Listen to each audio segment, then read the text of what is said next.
ನಮಸ್ತೆ ಸ್ನೇಹಿತರೆ, ಇವತ್ತಿನ ವಿಡಿಯೋದಲ್ಲಿ ಟೊಮೊಟೊ ಹಸಿಮೆಣಸಿನ್ಕಾಯಿನ ಬಳಸ್ಕೊಂಡು ಟೊಮೊಟೊ ಸಾಂಬಾರನ್ನ ಮಾಡ್ತಾಯಿದ್ದೀನಿ. ಇದಕ್ಕೆ ಸಾಂಬಾರು ಪೌಡ್ರ್ ಹಾಕೋ ಅವಶ್ಯಕತೆ ಇಲ್ಲ. ಅದ್ರ ಬದಲಿಗೆ ನಾನಿಲ್ಲಿ ಹಸಿಮೆಣಸಿನ್ಕಾಯಿನ ಹಾಕಿ ಮಾಡ್ತಿದ್ದೀನಿ. ತುಂಬಾ ರುಚಿಕರವಾಗಿರುತ್ತೆ.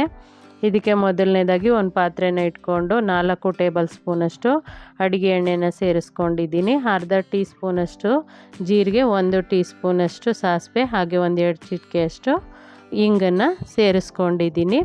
ಸಾಂಬಾರು ಪುಡಿ ಹಾಕೋದಕ್ಕಿಂತ ಸ್ವಲ್ಪ ಡಿಫ್ರೆಂಟಾಗಿರುತ್ತೆ, ತುಂಬಾ ರುಚಿಕರವಾಗಿರುತ್ತೆ, ಹಾಗೆಯೇ ಬೇಗನೂ ಆಗುತ್ತೆ ಈ ಸಾಂಬಾರು. ಇವಾಗ ನಾನು ಒಂದು 5-6 ಎಸ್ಳು ಬೆಳ್ಳುಳ್ಳಿನ ಸೇರಿಸ್ಕೊಂಡಿದ್ದೀನಿ. ಹಾಗೆ 6 ಹಸಿಮೆಣಸಿನ್ಕಾಯಿನ ಸಣ್ಣಕ್ಕೆ ಹೆಚ್ಚಿ ಸೇರಿಸ್ಕೊಂಡಿದ್ದೀನಿ. 2 ಕಡ್ಡಿ ಕರಿಬೇವನ್ನ ಹಾಕ್ಕೊಂಡಿದ್ದೀನಿ. ಹಾಗೆ 2 ಈರುಳ್ಳಿನ ಸಣ್ಣ ಕಟ್ ಮಾಡಿ ಸೇರಿಸ್ಕೊಂಡಿದ್ದೀನಿ. ಇದನ್ನು ಸ್ವಲ್ಪ ಪುಡಿ ಉಪ್ಪನ್ನ ಸೇರಿಸ್ಕೊಂಡು ಹುರ್ಕೊಳ್ತೀನಿ. ಆವಾಗ ಬೇಗ ಕಂದು ಬಣ್ಣಕ್ಕೆ ಬರುತ್ತೆ ಈರುಳ್ಳಿ ಅನ್ನೋದಕ್ಕೋಸ್ಕರ. ಆನಂತರ ಇದಕ್ಕೆ ನಾನಿಲ್ಲಿ 4 ಟೊಮೊಟೊನ ಕಟ್ ಮಾಡಿ ಸೇರಿಸ್ಕೊಳ್ತೀನಿ. ಸಾಂಬಾರು ಪೌಡ್ರಿಗಿನ್ನ ಇದನ್ನು ಹಾಕಿ ಮಾಡೋದ್ರಿಂದ ಡಿಫ್ರೆಂಟಾಗಿರುತ್ತೆ. ಸಾಂಬಾರು ಪುಡಿ ಖಾಲಿಯಾಗಿದ್ದಾಗ ಮಾಡ್ಕೋಬೋದು.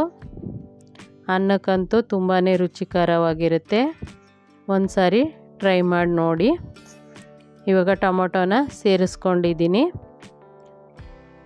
ಟೊಮೊಟೊ ಚೆನ್ನಾಗಿ ಬೇಯೋವರೆಗೂ ಈ ರೀತಿ ಮಿಕ್ಸ್ ಮಾಡ್ಕೊಳ್ತಾ ಬೇಯಿಸ್ಕೊಳ್ತೀನಿ. ಇದಕ್ಕೆ ಕೊತ್ತಂಬರಿ ಸೊಪ್ಪು ಕೊನೆಯಲ್ಲಾದ್ರೂ ಹಾಕ್ಕೋಬೋದು, ಅಥವಾ ಟೊಮೊಟೊ ಉರಿಬೇಕಾದ್ರೂ ಹಾಕ್ಕೋಬೋದು.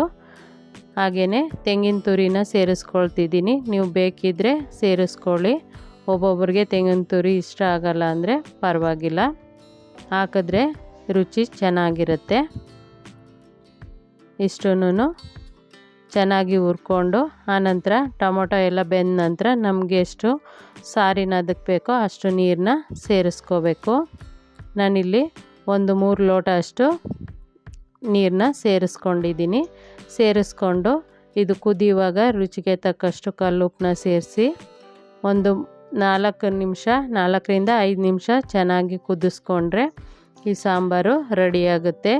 ತುಂಬಾ ರುಚಿಕರವಾಗಿರುತ್ತೆ, ಹಾಗೆಯೇ ಬೇಗನೂ ಆಗುತ್ತೆ. ಅನ್ನಕ್ಕಂತೂ ಸೂಪರಾಗಿರುತ್ತೆ. ಒಂದು ಸಾರಿ ಟ್ರೈ ಮಾಡಿ ನೋಡಿ ಸ್ನೇಹಿತರೆ. ಈ ವಿಡಿಯೋ ಇಷ್ಟ ಆಗಿದ್ದರೆ ಪ್ಲೀಸ್ ಲೈಕ್ ಮಾಡಿ, ಮರೀದೆ ಕಮೆಂಟ್ ಮಾಡಿ. ಹಾಗೆ ಈ ವಿಡಿಯೋನ ನಿಮ್ಮ ಸ್ನೇಹಿತರಿಗೂ ಶೇರ್ ಮಾಡಿ. ಮೊದಲನೇ ಬಾರಿಗೆ ನಮ್ಮ ವಾಹಿನಿಯನ್ನು ನೋಡ್ತಾ ಇದ್ದರೆ ಪ್ಲೀಸ್ ಸಬ್ಸ್ಕ್ರೈಬ್ ಮಾಡಿಕೊಂಡು ನೋಡಿ. ಧನ್ಯವಾದಗಳು ಸ್ನೇಹಿತರೆ.